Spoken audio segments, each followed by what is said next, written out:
ভারতের ঝাড়খণ্ডের আদিবাসী নেতা বিরসা মুন্ডার জন্মবার্ষিকী এবং রাজ্যের বিধানসভা নির্বাচনে দ্বিতীয় দফার ভোট গ্রহণ সামনে রেখে দুটি জনসভায় অংশ নেন দেশটির প্রধানমন্ত্রী নরেন্দ্র মোদী।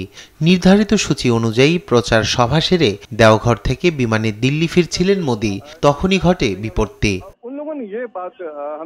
ভারতীয় সংবাদ মাধ্যম এনডিটিভি জানায়, দিল্লিগামী বিমানে যান্ত্রিক ত্রুটি দেখা দেওয়ায় ঝাড়খণ্ডে আটকা পড়েন ভারতের প্রধানমন্ত্রী নরেন্দ্র মোদী।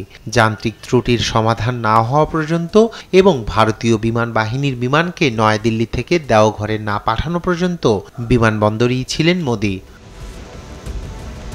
ঘটনার পরপরই বিমানটি পরীক্ষা নিরীক্ষার কাজে ছুটে যায় একটি বিশেষজ্ঞ দল। এছাড়া জোরদার করা হয় বিমানবন্দরের নিরাপত্তা।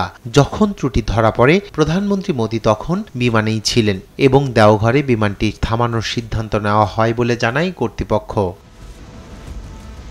এদিকে একই দিন দেওঘর থেকে ৮০ কিলোমিটার দূরে ঝাড়খণ্ডের গোড্ডায় হেলিকপ্টারে প্রায় ৪৫ মিনিট অপেক্ষা করতে হয় লোকসভার বিরোধী দলনেতা রাহুল গান্ধীকে। এয়ার ট্রাফিক কন্ট্রোল বা এটিসির তরফে কংগ্রেস নেতার হেলিকপ্টারকে ওড়ার অনুমতি দেওয়া হয়নি। প্রধানমন্ত্রীর নিরাপত্তাকে অগ্রাধিকার দিতে গিয়ে বিধি ভেঙে রাহুল গান্ধীর হেলিকপ্টারকে ওড়ার অনুমতি দেওয়া হয়নি বলে অভিযোগ করেছে কংগ্রেস।